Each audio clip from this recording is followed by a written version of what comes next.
대한민국에는 산이 정말 많습니다. 산림청이 발표한 자료에 따르면 한국에는 총 4,440개의 산이 있고 이 중에서 높이 1000m가 넘는 산이 무려 300개에 육박합니다. 전체 국토의 무려 65%가 산지인데요. 이렇게 희귀한 지형을 가지고 있는 또 다른 국가가 바로 스위스입니다. 동서쪽에는 거대한 알프스 산맥이 있고 북동에서 남서로 뻗은 쥐라 산맥이 스위스 국토 대부분을 차지하고 있죠. 한국과 스위스가 처음 수교를 시작한 것은 1962년 한국의 대표 항공사인 대한항공이 처음 생긴 해였는데 그로부터 약 50년이 지난 지금 스위스가 한국과 함께 파격적인 발표를 하나 하게 됩니다. 헤럴드 경제의 단독 보도에 따르면 한국 정부가 최근 스위스와 군사기밀 정보를 공유하기 위해 군사정보보호협정 지소미아 체결을 위한 협상을 마무리 지은 것으로 전해졌습니다. 즉 한국은 스위스와 정보 제공 방법과 경로 및 사용뿐만 아니라 보호 의무에 관한 합의를 한 것이고 조만간 군사기밀 정보 공유를 시작할 예정인데 정부 고위 관계자는 스위스가 협정안을 내부적으로 이미 승인했다.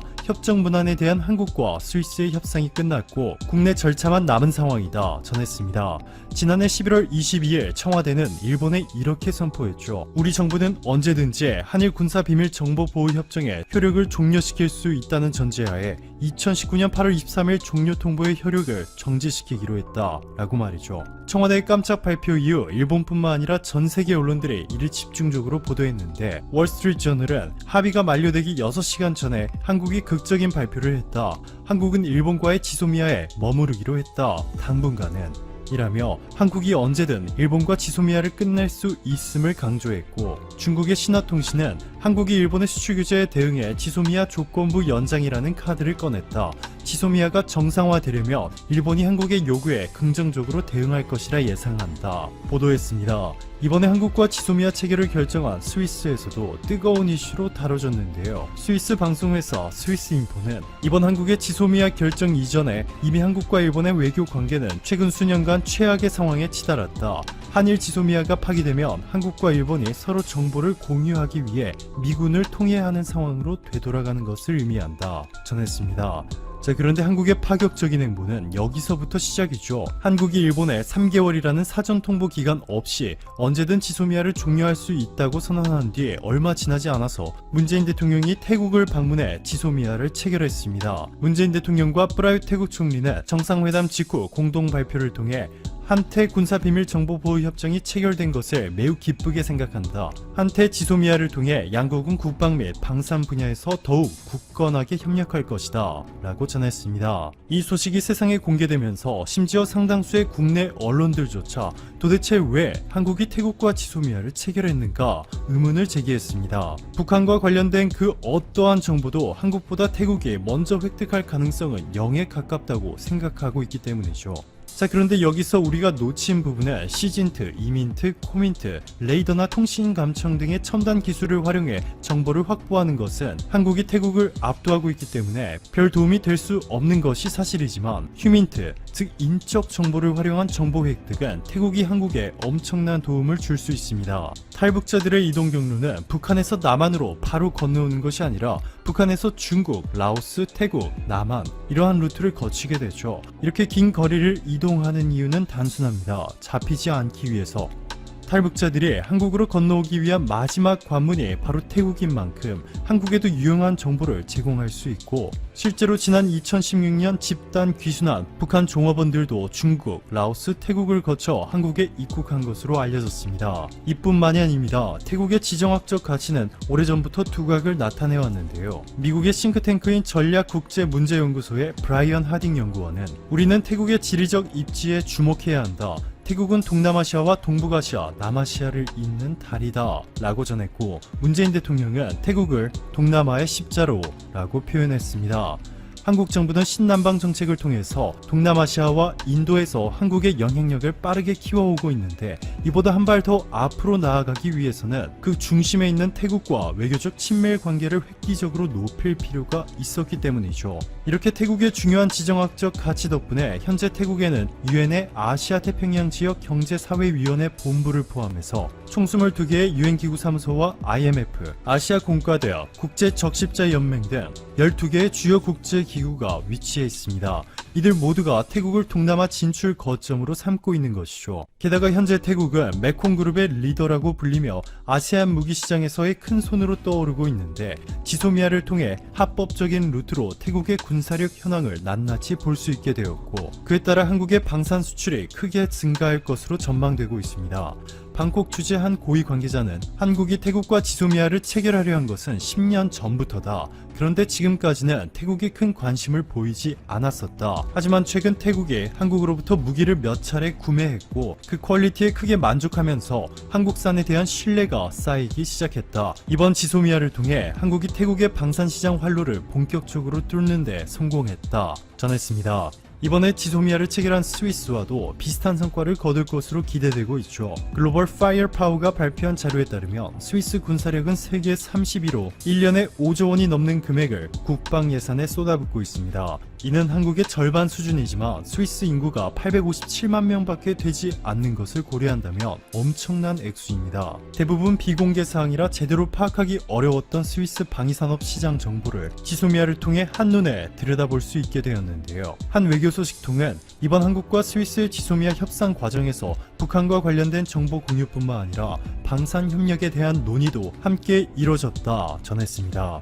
이뿐만이 아니죠. 이번 지소미아를 발판으로 한국군과 스위스군의 연합훈련을 위한 기술적 논의도 함께 이뤄졌는데 중립국인 스위스와의 군사협력을 강화하면서 주한미군에 대한 의존도도 대폭 낮출 수 있을 것으로 분석되고 있습니다. 유엔군 사령부의 명령을 받지 않고 독립적으로 활동하는 중립국 감독위원회, 이곳에는 스위스를 포함해 스웨덴, 폴란드 그리고 체코슬로바키아까지 속해 있는데 한국이 중립국인 스위스와 연합훈련을 강화하기 시작하면서 아직도 매듭 지어지지 않고 있는 미국과의 주한미군 주둔비용 협상에도 매우 유리하게 작용할 것이라 전망되고 있습니다. 최근 백악관 국가안보회의 NSC가 미국 측 협상 담당자들에게 한국이 트럼프의 요구대로 주한미군 분담금을 지난해보다 50% 올리지 않을 경우 한국에서 일부 주한미군을 철수할 수 있다는 것을 한국 관계자들에게 암시하라 지시한 것으로 알려졌는데요. 짐 슈터 CNN 기자의 주장에 따르면 4,000명 규모의 주한미군 여단 하나를 통째로 철수시키는 방안이 포함됐고 이는 전체 주한미군 28,500명의 7분의 1에 달하는 규모인 것으로 전해졌습니다.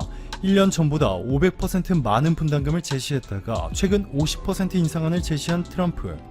이마저도 한국이 퇴짜를 놓았는데요. 한국이 누구도 예상치 못한 태국에 이어 대표적인 중립국인 스위스와도 연이어 지소미아를 체결하는 데 성공하면서 앞으로 주한미군 주둔 비용과 관련한 한국의 협상 파워가 높아졌을 뿐만 아니라 수출 규제 철회를 대가로 요구하고 있는 한국의 일본에 대한 지소미아 카드가 더욱더 강력해지고 있습니다. 지금 오키나와의 상황이 심상치 않습니다. 일본의 도도 부현에서 최고 4단계를 발령한 유일한 현이 될 정도입니다. 오키나와 현 지사는 어떤 식으로라도 경제를 살리고 C19도 잡아야 하는 상황이다 보니 아베 정부에게 긴급 요청을 했습니다. 그런데 단칼에 거절당했고 일본 본토 주민들과 언론의 반응도 차갑습니다. 이러지도 저러지도 못하는 오키나와 현의 사정이 딱합니다. 이 와중에 다시 오키나와와 일본과의 관계에 대한 역사를 돌아보게 되고 여전히 적대적인 반응은 오키나와를 힘들게 합니다. 임진왜란 이후에 점령한 오키나와와 메이지 유신 이후에 점령한 북해도는 류큐제대와 아이누족이 원주민으로 있던 곳입니다.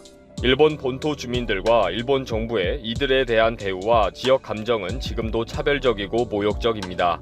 지금 오키나와 현이 겪고 있는 힘든 상황에 대해 일본 정부와 언론과 국민들은 어떠한지를 한번 살펴봤습니다. 14일에 후생노동성이 발표한 지방도부연의 C19의 단계별 감염 상황에서 오키나와는 폭발적인 확산이 일어나고 있는 4단계의 6항목에 모두 들어맞고 있는 것으로 확인되었습니다. 병상수에 대한 입원자 수의 비율이 71.1%로 기준 50%를 넘어서서 의료 붕괴 직전입니다. 게다가 PCR 검사의 양성률과 감염 경로를 알 수 없는 감염자의 비율 등의 항목도 높은 수준입니다. 지표는 아베 정부의 대책 분과회가 지난 7일 6개의 항목으로 결정한 것입니다. 분과회는 4단계는 비상사태 선언을 발령해야 하는 단계이지만 최종 결정은 국가나 도도부연에서 종합적으로 판단해야 한다고 했습니다. 14일에 하루에 106명의 C19 최종 판정자가 새롭게 발생했으며 누적 감염자는 1,510명으로 1,500명 선을 돌파했습니다. 오키나와 현의 다마키 데니 지사는 경계 수준을 최고 4단계로 29일까지 비상사태 선언을 했습니다. 지금 오키나와는 완전히 의료 붕괴 그 자체입니다. 2살 된 아이가 40도 가까운 발열로 응급실에 갔음에도 불구하고 병원 내로 들어가지도 못하고 차 안에서 5시간을 걸렸을 정도입니다.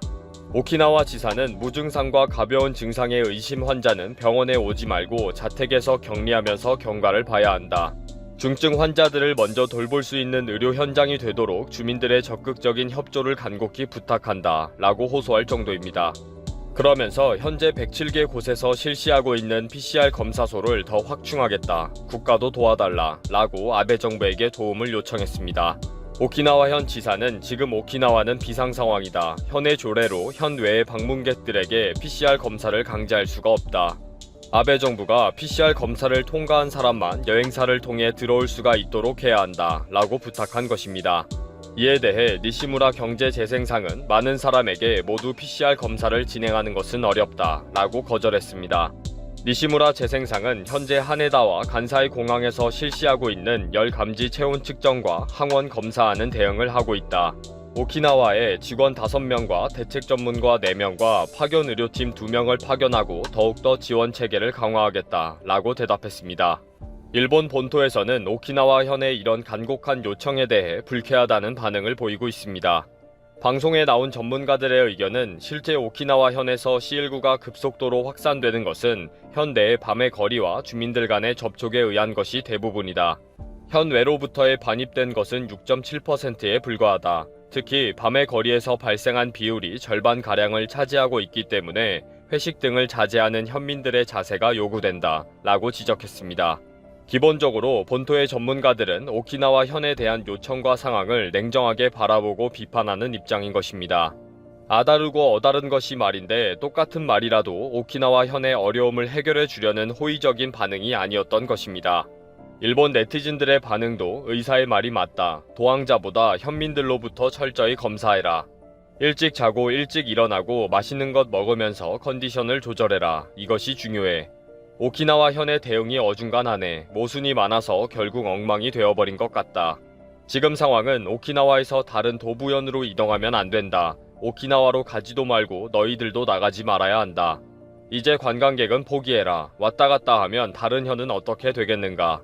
지금은 오키나와를 가면 안 된다. 오키나와는 류큐 왕국이라는 독립국가였는데 임진왜란 때에 본토 일본의 참전 요청을 거절했다는 이유로 일본에 점령당하면서 속국이 되었습니다. 류큐 제도의 원주민은 인종적으로나 언어적으로는 일본과 가까웠지만 서로 의사소통이 불가능할 정도였습니다. 그 후 일본은 본토에 있는 미군 기지를 오키나와로 이전시켰습니다. 좀 복잡한 잠정적인 이민족 통치라는 관계를 가지고 있던 일본은 1971년 6월 오키나와 반환 협정으로 미국으로부터 오키나와를 가지고 오게 됩니다. 그리고 제2차 세계대전이 종전되는 과정에서 오키나와는 일본의 차별적인 대우와 늦은 통보로 며칠 만에 상당한 인명피해가 발생하기도 했습니다. 지금도 일본 정부가 일본 본토를 지키려고 군사기지화에만 몰두하고 있어서 오키나와 주민들은 아직도 시위를 하고 있으며 본토 주민들은 오키나와 주민들은 학력 꼴찌에 가난하고 빈둥거리는 빈곤층이 많다고 낮춰보는 경향이 있습니다. 이런저런 이유로 아직도 오키나와 주민과 일본 본토 주민과의 관계가 껄끄러운 부분이 있습니다. 오늘 종전일을 맞아서 류큐 신문은 사설에서 27년간의 미군 통치를 끝내고 일본에 복귀했을 때 오키나와는 평화의 섬을 갈구했다. 그러나 오키나와는 전후 75년이 지난 지금에도 아베 정권은 오키나와 열도에 더 많은 신형 중거리 미사일을 배치할 계획을 가지고 있다. 결국 오키나와는 러시아, 중국, 북한의 표적이 되어 핵무기와 재래식 무기로 공격당할 처지에 놓여 있다. 무력으로 다시 국민을 전쟁의 참화에 밀어넣지 말아라 라고 적고 있습니다. 사실 오키나와는 일본이 항복 문서를 9월 2일에 사인했음에도 불구하고 5일 동안 소규모 전쟁이 있도록 방치하는 바람에 수백 명의 일본 군인들과 주민들이 사망한 것에 대해서도 큰 원망을 가지고 있습니다.